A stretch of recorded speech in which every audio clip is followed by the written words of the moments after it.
Bonjour à toutes et à tous. Ce lundi matin, lundi 10 août 2026, tout tourne autour d'un même bras de fer, Hormuz. Et la vraie information de la nuit vient de Washington et non pas de Téhéran, puisque selon le Wall Street Journal, Donald Trump serait, tenez-vous bien, prêt à abandonner sa revendication d'un nouvel accord nucléaire formel avec l'Iran si Téhéran rouvre pleinement le détroit. Un renversement de logique total et complet, la guerre a été, je vous le rappelle, justifiée par Washington au nom de la menace nucléaire et elle pourrait se refermer sur un simple accord maritime. Mais cet objectif, revu à la baisse, vient de se compliquer puisque samedi 8 août 2026, samedi dernier, l'Iran a posé son prix le plus élevé à ce jour et les experts interrogés jugent que Téhéran, convaincu que Trump veut sortir du conflit, a choisi l'intransigeance plutôt que le compromis. Pendant ce temps, côté iranien, la ligne dure ne faiblit pas. Depuis la mort du guide suprême Ali Khamenei en février dernier, vous le savez, c'est son fils Mojtaba qui dirige le pays et qui a reçu ce week-end le président Pezeshkian en audience et placé un faucon historique à un poste clé de sécurité nationale. Un commandant des forces terrestres a même averti hier dimanche que toute botte américaine posée sur le sol iranien serait, je le cite, coupée. Autour de ce dossier central, le monde, lui, continue de se réorganiser sans attendre les Américains. Et ce lundi matin, le doute commence même à gagner Washington de l'intérieur. Au Yémen, les Houthis viennent de frapper directement le port d'Al-Makka, 7 morts, et un sénateur américain va jusqu'à dire tout haut que Trump a perdu la guerre contre l'Iran.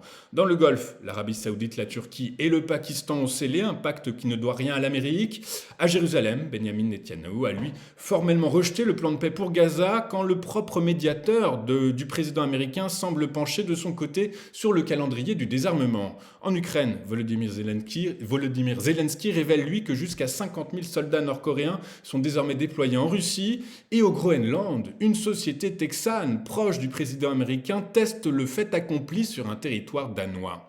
Un fil relie tout ça, partout où l'Amérique hésite dehors et maintenant doute jusque dans ses propres rangs, la facture tombe dedans, par les armes, par les alliances ou par le fait accompli. On décrypte tout ça dans l'ordre. Bienvenue dans le JT de TV Finance. Depuis la mort de l'ayatollah Ali Khamenei, tué fin février dans les frappes israélo-américaines, c'est son fils, Mojtaba Khamenei, qui occupe la fonction de guide suprême, un fait acquis depuis plus de 5 mois, mais qui continue de structurer toute la ligne politique iranienne. Ce week-end, deux gestes viennent d'ailleurs confirmer que cette continuité s'accompagne d'un durcissement et non pas d'une inflexion. D'abord, une audience solennelle, puisque dimanche dernier, hier, dimanche 9 août 2026, alors qu'il entame sa 3e année à la présidence, le président Massoud Pezeshkian a été reçu par le guide suprême pour un examen approfondi des dossiers stratégiques selon une agence d'information iranienne. Signe que le nouveau pouvoir soigne aussi son image, un général des gardiens de la Révolution a indiqué à l'agence Tasnim que des images montrant Khamenei parmi le peuple seraient publiées ultérieurement, a-t-il dit, mais sans préciser un calendrier. Ensuite, la nomination de Mohsen Razaei comme représentant du guide suprême au Conseil suprême de sécurité nationale. Razaei, je vous le rappelle, 71 ans, est un ancien commandant du corps des gardiens de la Révolution iranienne pendant 16 ans. Et il est l'un des faucons les plus constants du régime sur Hormuz. Cette ligne dure s'exprime aussi sur le plan militaire. Hier, le général de brigade Ali Yaonchaei a averti que toute présence américaine au sol se heurterait à une réponse décisive et dissuasive. Si le pied d'un militaire américain pénètre en Iran, nous le couperons, a-t-il précisé. Cette séquence confirme ainsi que la ligne dure affichée par Araghchi sur Hormuz est validée à tous les étages du nouvel appareil du pouvoir iranien. Et de son côté, dimanche, toujours, Araghchi a de nouveau insisté, aucun pourparler direct n'a eu lieu avec Washington et le détroit ne rouvrira pas tant que les exigences iraniennes, notamment la levée du blocus naval, ne seront pas satisfaites. C'est donc dans ce contexte que surgit l'information la plus significative de la nuit, révélée par le Wall Street Journal citant des responsables américains. Depuis des semaines, Donald Trump prépare le terrain pour déclarer victoire dans la guerre contre l'Iran si Téhéran rouvre complètement le détroit d'Ormuz, allant jusqu'à confier en privé à ses principaux conseillers qu'il serait prêt à se retirer sans accord nucléaire. Un renversement total et complet de la justification initiale de cette guerre déclenchée en février précisément sur ce motif. Mais cet objectif, revu à la baisse, vient de se heurter à un mur. Samedi dernier, l'Iran a en effet posé son prix le plus élevé à ce jour pour permettre la libre circulation dans le détroit. Milliards de dollars de paiements américains, retrait des troupes de la région, fin du blocus naval entre autres. Pour Mona Yacoubian, directrice du programme Moyen-Orient au CSIS, les récentes exigences intransigeantes de l'Iran rendent de plus en plus difficile pour le président américain de trouver une porte de sortie honorable au conflit, a-t-elle dit. Quant à Grégory Brou, expert Iran chez Eurasia Group, eh bien il va plus loin. Les Iraniens sont convaincus que Trump veut se retirer et se concentrent sur l'ouverture du détroit, ce qui explique leur attitude intransigeante. Autrement dit, plus Washington montre son impatience de sortir du conflit, plus Téhéran durcit le ton, un effet inverse à celui recherché par la Maison-Blanche. Par ailleurs, et selon Trita Parsi de l'Institut Quincy, le retard des pourparlers parallèles entre l'Iran et Oman, censé, je vous le rappelle, sécuriser une route de navigation dans le détroit, tient aussi à des exigences américaines de dernière minute. Pour lui, Washington est de facto présent à cette table. Oman négocie non seulement en son nom propre, mais aussi pour le compte des autres pays du Golfe et des États-Unis. À la dernière minute, les États-Unis ont tenté de modifier les règles du jeu ou d'ajouter de nouvelles exigences et la réaction iranienne a été exactement celle que nous avons constatée, des exigences très bellicistes, a-t-il dit, mais il relativise toutefois, puisqu'à ses yeux, cette posture de négociation ne devrait pas empêcher à terme la conclusion d'un accord. Quant au calendrier électoral américain, eh bien, il pèse également lourd dans ce calcul, puisqu'à moins de 3 mois des midterms américaines et alors que le prix moyen de l'essence atteignait samedi 4,02 $ le gallon, selon des agences locales, contre 3,16 $ le gallon un an plus tôt, mais en légère baisse sur la semaine, eh bien, Trump cherche à convaincre l'opinion américaine que la guerre est gagnée. Il a d'ailleurs partagé vendredi dernier sur les réseaux sociaux un article titré « Donald Trump a gagné la guerre contre l'Iran avant même qu'un accord ne soit conclu ». Son vice-président J.D. Vance a lui tenu un discours similaire sur Fox News promettant de maintenir la pression sur l'Iran quoi qu'il arrive. Si cela ne fonctionne pas, ce n'est pas grave non plus, nous continuerons simplement à exercer toute la pression possible. Nous sommes en plein milieu du match, a-t-il résumé. Mais cet optimisme affiché commence à être publiquement contesté à Washington même, puisqu'un sénateur américain est allé jusqu'à dire que Trump a perdu cette guerre. On y revient juste après. Côté iranien, c'est Mohammad Bagher Zoldar, secrétaire du Conseil suprême de sécurité nationale, qui a posé samedi dernier la liste la plus exhaustive de conditions selon l'IRNA. Fin définitive de la guerre, levée du blocus naval, retrait des forces américaines, levée de toutes les sanctions, déblocage des avoirs gelés, réparation de guerre, arrêt des menaces et des insultes et fin de toute action militaire contre les milices alliées de l'Iran dans la région, avant toute réouverture du détroit. Sur le fond, 2 obstacles financiers bloquent toute avancée rapide. D'abord, l'argent. Trump a affirmé que la Maison-Blanche n'autoriserait aucun versement public à l'Iran, bien qu'un accord semble improbable sans un dégel au moins partiel des avoirs iraniens. Ensuite, le pétrole. Un différend persiste sur l'opportunité d'accorder à l'Iran des dérogations pour vendre son brut sur le marché libre, des dérogations déjà consenties en juin dans le cadre d'un accord de paix intérimaire avant que ce cessez-le-feu ne vole en éclats après des attaques iraniennes contre des navires, forçant Washington à rétablir les sanctions. Sur le nucléaire, justement, des responsables américains indiquent que le président américain Donald Trump a confié en privé à ses conseillers que Téhéran serait probablement incapable de relancer son programme durant sa présidence, les États-Unis ayant détruit 3 sites nucléaires majeurs l'année dernière, les capacités de renseignements américaines suffisant selon lui à déjouer toute tentative de reconstruction clandestine. Une confiance qu'il avait déjà affichée en juillet dernier au sommet de l'OTAN à propos du stock d'uranium enfui par l'Iran. Nous avons déjà les matières nucléaires car elles sont enfouies très profondément sous terre. Personne d'autre que nous ne pourra les récupérer, avait-il dit. Jeudi dernier, encore, devant la presse, il a affirmé que le blocus américain des ports iraniens rendait le détroit plus ou moins ouvert en ce moment, tout en reconnaissant que Téhéran pouvait toujours endommager des navires par missiles, drones ou mines. Une déclaration optimiste, une fois de plus, que les faits n'ont pas confirmé. Des responsables de la Maison-Blanche assurent d'ailleurs que Trump reste patient, d'autant que les prix de l'essence se sont stabilisés. Si le trafic reprend dans le détroit, il serait prêt à prolonger indéfiniment le cessez-le-feu actuel et à lever le blocus militaire imposé aux ports iraniens. Face à cette volonté américaine de sortir du conflit à moindre coût, Araqchi a tenu hier, dimanche 9 août, une ligne inflexible, je le cite, « Les intermédiaires continuent de s'efforcer de trouver des moyens de reprendre les négociations, mais rien ne sera possible tant que les États-Unis ne cesseront pas de violer le mémorandum d'entente d'Islamabad et n'indemniseront pas leurs violations. Il exige même des excuses. Sur Oman, en revanche, il se montre confiant. Nous sommes, a-t-il dit, dans la phase finale. Les cartes des nouvelles routes sont en cours d'élaboration, tout en dissociant bien les deux dossiers. Il a précisé, je le cite, « Cela ne signifie pas l'ouverture du détroit d'Ormuz ». Le porte-parole du ministère, Esmail Bakei, confirme, lui également, aucune négociation avec Washington, seulement un accord temporaire de sécurité maritime avec Oman. Et le porte-parole des gardiens de la révolution iranienne, le général Hossein Moebi, tranche, la réouverture du détroit est, a-t-il dit, totalement indépendante des pourparlers irano-omanais. Sur le terrain, la pression reste maximale et s'aggrave encore ce lundi matin. À Karg, plus un seul pétrolier ne charge depuis le 31 juillet, confirme Windward, qui précise que le pipeline d'exportation reste totalement à l'arrêt en raison du blocus américain. 3 terminaux vides, 17 pétroliers fantômes immobilisés. L'agence UKMTO relève désormais le niveau de menace à grave dans le détroit où le nombre de transits est tombé sous la barre des 10. Le baril de Brent a lui franchi les 84,46 $, porté par la réouverture des marchés asiatiques et l'incertitude persistante sur Hormuz. Le baril de WTI, la référence américaine, a lui atteint 78,79 $. Et samedi, un navire d'ADNOC a été touché par un missile dans le détroit, un mort, une vingtaine de blessés, attaque attribuée à l'Iran.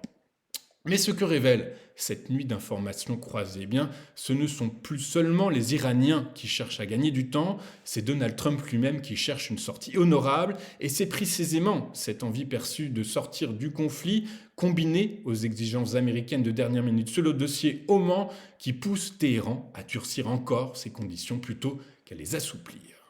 Jeudi dernier, vous le savez, au Yémen, quelque chose s'est brisé. Pour la première fois depuis des années, les Houthis frappent directement des camps militaires gouvernementaux à Marib et à Andramaout. Au moins 30 soldats tués, 15 blessés. Le mouvement, soutenu par l'Iran, ne s'arrête pas là. Hier, dimanche 9 août, il revendique une frappe de drone contre la raffinerie saoudienne de Gizan, puis de nouvelles attaques par missiles balistiques et drones contre des dépôts d'armes saoudiens au port de Mocha, aussi appelé Al-Maka. Le bilan communiqué par les forces gouvernementales yéménites est désormais précis, 3 civils et 4 soldats tués, une trentaine de blessés. Le choix de la cible parle. Ce port était déjà passé sous contrôle houthi entre 2015 et 2017. Pour Ahmed Nagui de l'International Crisis Group, les indicateurs d'un nouveau conflit dépassent désormais ceux d'une désescalade. C'est précisément ce qui commence à faire douter Washington en coulisses, et ce doute franchit ce lundi un cap politique. Selon CNN, le général Daquesne a prévenu en privé J.D. Vance, Rubio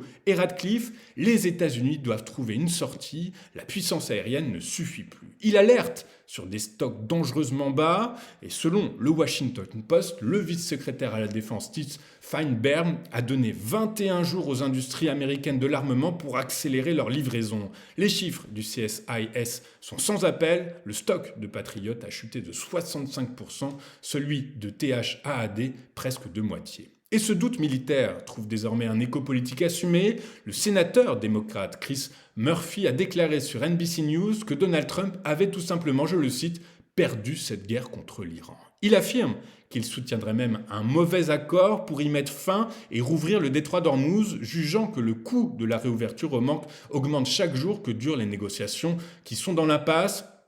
Il faut, a-t-il dit, que cette guerre prenne fin, car chaque jour qui passe, l'Amérique s'affaiblit, l'Iran se renforce et les Américains se font avoir par la flambée des prix. Murphy précise qu'il s'opposerait à tout financement de la poursuite du conflit tout en soutenant un réapprovisionnement des stocks américains une fois la guerre terminée. Le Yémen n'est donc plus un front secondaire et le doute qui gagnait déjà le sommet militaire américain s'exprime désormais à voix haute jusqu'au Congrès. Cela rejoint en creux ce que révèle le Wall Street Journal sur les intentions de Trump lui-même. Vendredi, à la Mecque, Mohammed Ben Salman, Erdogan et Shahbaz Sharif signent l'accord de défense de la Mecque. toute attaque contre l'un des trois sera considérée comme une attaque contre tous. Pour Andreas Krieg du King's College, c'est l'un des signes les plus nets d'un Moyen-Orient qui s'éloigne d'un ordre sécuritaire pensé exclusivement à Washington. Selon des médias asiatiques, Islamabad a déjà d'ailleurs déployé 8000 soldats en Arabie Saoudite, mais le Pakistan, je vous le rappelle, partage 900 km de frontière avec l'Iran et joue là un jeu plus grand que ses propres intérêts. En Cisjordanie occupée, le groupe des Elders mené par Mary Robinson dénonce une tentative israélienne de faire disparaître la Palestine physiquement, économiquement et culturellement. Et le terrain se durcit aussi pour la presse. Le syndicat des journalistes palestiniens recense 108 attaques en juillet menées par les forces israéliennes et des colons contre des journalistes et professionnels des médias en Cisjordanie occupée. Détention, passage à tabac, interrogatoire, obstruction à la couverture, saisie ou destruction du matériel. Un schéma qui rend, selon le syndicat, la documentation des raids militaires et des violences de colons de plus en plus difficile. À Gaza, deux positions s'affrontent frontalement. Le Hamas, d'un côté, réaffirme dimanche son engagement à respecter les accords conclus et se dit prêt, selon une déclaration à un média britannique, à s'engager sérieusement et de manière responsable dans la mise en œuvre du plan en 15 points, appelant les médiateurs à garantir que toutes les parties respectent ce qui a été convenu. De l'autre côté, en face, Benyamin Netanyahou, Premier ministre israélien, a clairement tranché hier, dimanche 9 août 2026, en Conseil des ministres, je le cite, « Israël rejette le document en 15 points. L'armée, a-t-il dit, n'effectuera aucun retrait tant que le Hamas ne sera pas véritablement désarmé, a-t-il martelé, excluant tout désarmement fictif. Il a précisé être en discussion avec Washington sur la marche à suivre. Ils ont des idées, certaines nous conviennent, d'autres non, et nous savons défendre nos positions, a-t-il précisé. Une fermeté cohérente avec sa position politique, puisqu'à quelques mois des élections et sous la pression de sa coalition de droite, le ministre de la Sécurité nationale, Itamar Ben-Gvir, a qualifié le plan d'inacceptable. Eh bien, Benyamin Netanyahou n'a désormais aucune marge pour la concession. Cette lecture est également partagée sur le terrain. Des Palestiniens de Gaza estiment que le rejet du plan par Netanyahou vise avant tout à dynamiser sa campagne électorale, une analyse que corrobore Phyllis Bennis de l'Institute for Policy Studies, interrogée par Al Jazeera. Pour elle, le Hamas a fait une véritable concession majeure en acceptant un désarmement total, mais le refus symétrique d'Israël de se retirer alors qu'il étend au contraire son emprise territoriale à Gaza et consolide son contrôle sur le Liban, marque un tournant qu'elle juge dangereux. Elle rappelle d'ailleurs que depuis l'entrée en vigueur du cessez-le-feu d'octobre dernier, environ 1100 personnes auraient été tuées à Gaza par des frappes israéliennes selon elle, un chiffre qui, dit-elle, interdit de considérer le conflit comme terminé. Et face à ce blocage, Nikolai Miladnov, le diplomate chargé de la mise en œuvre du plan pour le compte du Conseil pour la paix de Trump, a défendu hier dimanche le texte sur la chaîne israélienne Channel 12, appelant Israël à donner une chance au processus et le présentant comme la seule voie pour éviter la répétition d'un nouveau 7 octobre. Il a précisé que le plan reposait sur un processus vérifiable, réversible, qui peut être arrêté à chaque étape et qu'Israël ne serait pas tenu de se retirer tant que le désarmement du Hamas ne serait pas vérifié. Une clarification qui, de fait, donne du crédit à la position de Netanyahou plutôt qu'à celle du Hamas. Cette fermeté s'accompagne à la fois d'une crise interne, puisque, notez-le bien, c'est important, 3 conseillers proches de Netanyahou sont soupçonnés d'avoir transmis au Qatar des informations classifiées et d'avoir éventuellement été rémunérés par Doha, et d'un doute électoral plus large, car près des 3/4 des Israéliens juifs s'inquiètent de l'intégrité du scrutin du 27 octobre prochain. Sur le terrain, le bilan continue de s'alourdir, y compris loin des combats. Mardi dernier, une foule nombreuse s'est rassemblée à Gaza, je vous le rappelle, pour les funérailles collectives de 112 personnes, principalement des femmes et des enfants, tuées lors d'une frappe israélienne sur un immeuble résidentiel fin 2023. Et toujours mardi, une autre cérémonie funéraire a été annoncée à la mosquée d'Al-Aqtiba, dans l'ouest de Gaza, pour Ibad Mohamed Abdul Kader Diab, 36 ans, mort en détention israélienne. Emprisonné en décembre 2023, il serait décédé dès septembre 2024 selon le club des prisonniers palestiniens, mais son décès n'a été confirmé par les autorités israéliennes que très récemment. Israël évoque un problème de santé. Sa famille conteste, affirmant qu'il était en bonne santé au moment de son arrestation. Sa mort porte à 91 le nombre de Palestiniens morts en détention israélienne depuis octobre 2023, dont 53 originaires de Gaza. Un rappel macabre que l'après-guerre continue d'exhumer ces morts jour après jour. Et selon l'ONU, environ 1,9 million de personnes, soit 90% de la population de Gaza, ont été déplacées depuis le début du conflit. Au total, depuis l'attaque du Hamas du 7 octobre 2023, qui avait fait, je vous le rappelle, environ 1200 morts et 251 otages, la campagne militaire israélienne a fait plus de 73 000 morts à Gaza, selon le ministère de la Santé du territoire, des chiffres jugés fiables par les Nations Unies. Le Hamas demande un calendrier, Netanyahou pose des conditions préalables et le propre médiateur de Trump semble pencher du côté israélien sur le calendrier du retrait. L'accord tient sur le papier, mais chaque camp, y compris ceux censés l'arbitrer, en réécrit déjà les termes à sa manière. Volodymyr Zelensky affirme qu'une décision aurait été prise d'envoyer jusqu'à 50 000 soldats nord-coréens en Russie contre une estimation de 30 000 avancée en juillet dernier. Cette information, notez-le, n'a cependant pas été confirmée par Moscou. Toujours est-il qu'il appelle la Corée du Sud à l'aide sur la défense aérienne pendant que la Turquie s'apprête à vendre à l'Ukraine 70 missiles ATACMS et 47 000 obus d'artillerie sous réserve de l'aval américain. Mais notez cependant que cette nuit a été meurtrière, 2 morts et 13 blessés à Kharkiv, 8 blessés à Odessa, 9 blessés dont 4 enfants à Pavlovrad. L'OMS annonce la destruction d'un entrepôt médical à Dnipro. La guerre déborde ses frontières, drones tombés en Bulgarie, explosion en Moldavie. Le pape Léon XIV appelle, lui, à la fin du conflit alors que l'ONU chiffre à plus de 16 000 le nombre de civils tués.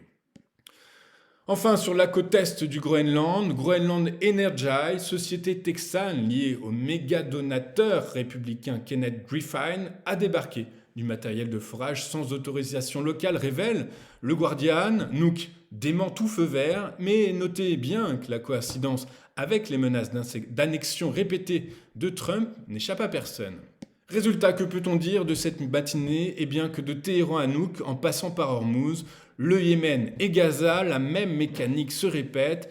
Et ce lundi matin ajoute une nuance de taille révélée par le Wall Street Journal. Ce n'est plus seulement le monde qui redessine les règles sans attendre Washington, c'est Trump lui-même qui cherche à revoir les siennes à la baisse. Et c'est précisément cette faiblesse perçue, désormais reconnue jusque dans les rangs du Congrès américain, que Téhéran, comme Netanyahou, à sa manière, exploite pour imposer chaque jour un peu plus ses propres conditions.